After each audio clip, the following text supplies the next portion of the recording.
Bonjour, bienvenue dans l'antre du Dragon Conteur. Installez-vous confortablement pour écouter trois mots, une histoire. Nikolai Drassov nous a proposé Pantalon, Liberté, Cassoulet, et son histoire s'appelle Le plat de résistance. C'était la guerre de 100 ans, qui d'ailleurs en dura 120. À croire que ceux qui faisaient les comptes en ces temps-là avaient plus de doigts que les autres. De Cambrai à Toulouse, ce n'était qu'escarmouches, affrontements et batailles. Crécy, Azincourt, Orléans, tant de lieux que l'histoire a marqués où moururent les soldats au service de leur maître. En 1355, le fils du roi d'Angleterre débarqua à Bordeaux avec 12 000 hommes d'armes et archers pour entreprendre un raid dévastateur, la chevauchée du prince noir qui ravagea tout sur son passage jusqu'à la Méditerranée. L'automne se terminait quand l'armée arriva aux abords de la ville où se situe notre histoire. Le prince en fit cerner les alentours, installa son camp pour la journée et donna jusqu'au lendemain aux habitants pour choisir, se rendre ou mourir. Le seigneur et ses notables, réunis en assemblée, discutèrent de la conduite à tenir. Pas plus courageux que les autres, ils ne l'étaient pas moins non plus, et faisaient comme nous tous, fonction des circonstances et selon leurs moyens. Or, si les premières étaient contraintes, puisque personne ne pouvait s'en aller, le second était pire. Ni soldat pour s'interposer, ni arme pour se défendre. L'un de ces riches décideurs proposa: Peut-être pourrions-nous offrir quelques présents de bouche en plus d'or et d'argent.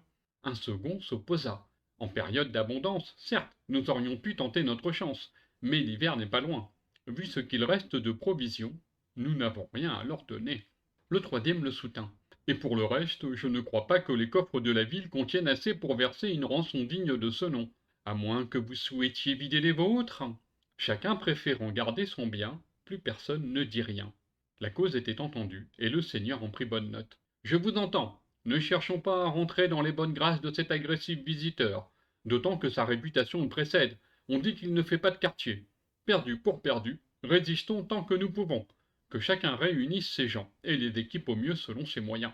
Avec quoi demanda le premier. Ce que vous trouverez, s'emporta le seigneur.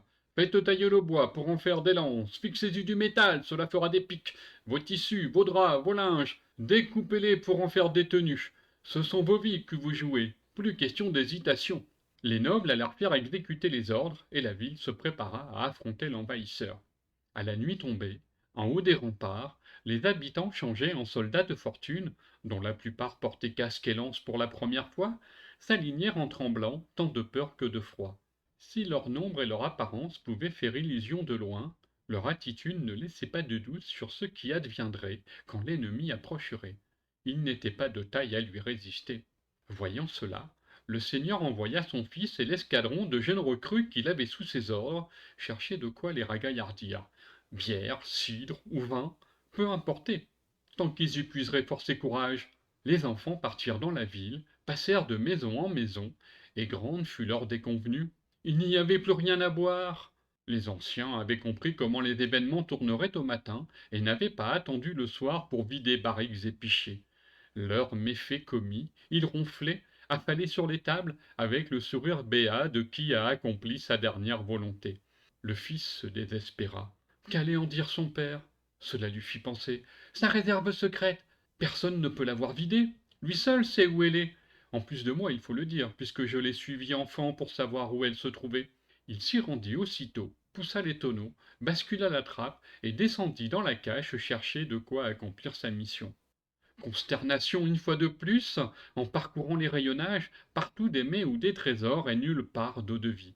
Quel dépit! Ne restait plus qu'à rentrer penaud annoncer au seigneur son père que l'alcool avait disparu, éclusé par leurs ancêtres assoiffés. Il imagina la réponse fataliste. Alors nous sommes condamnés. Ils prendront ce que nous avons après tous nous avoir tués. D'y penser, le fils s'indigna. Qu'ils se remplissent la panse de tout ceci. Quelle infamie, je le refuse. Plutôt faire avec se manger comme les anciens avec le boire. Vite, partageons ce qui reste, tant que nous le pouvons.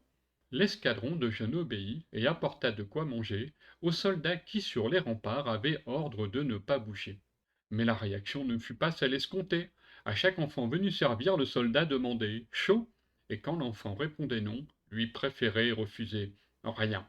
Ce n'était pas surprenant. Qui prendrait plaisir à mâcher un morceau de bœuf froid et dur dans le vent de la nuit lorsque la peur vous chuchote que la faim semble inéluctable? Quand le fils vit revenir sa troupe avec lard, saucisses, bœuf et moutons, il se lamenta. Personne n'a rien voulu? Quel terrible échec! Ne pas avoir pu satisfaire mon père sera-t-il mon dernier acte? Qu'il est triste d'échouer ainsi!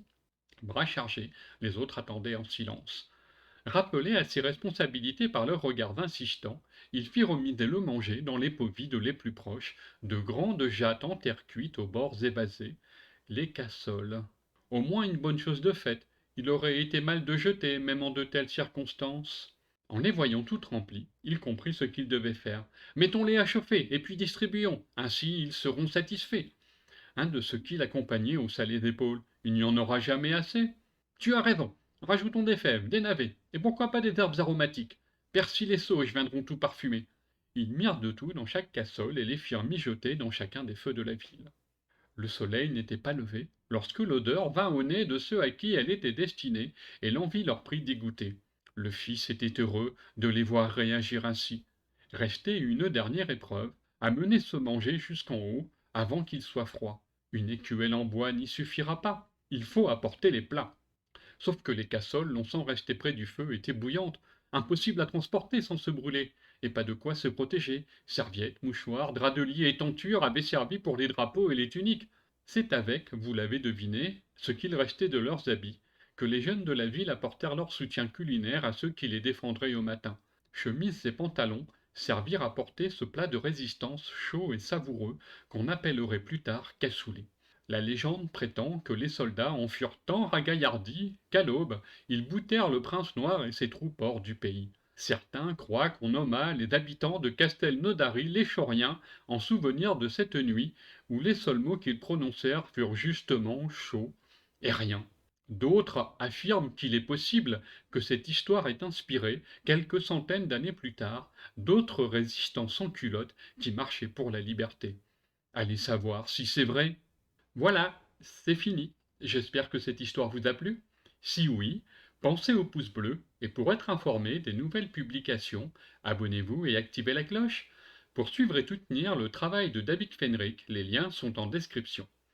Un grand merci à Lariquo, Tata Nexois, Mélanie Desforges, Sophie Lim, Driller Killer, Adi Noé, Claire Billot, Selena Ritz, Maïté, Terrible Osvi, Otsinal, Julien Pachetta, Anne-Sophie Henniker, Joël Astro et Case Massinis pour avoir pris le temps de présenter mes histoires.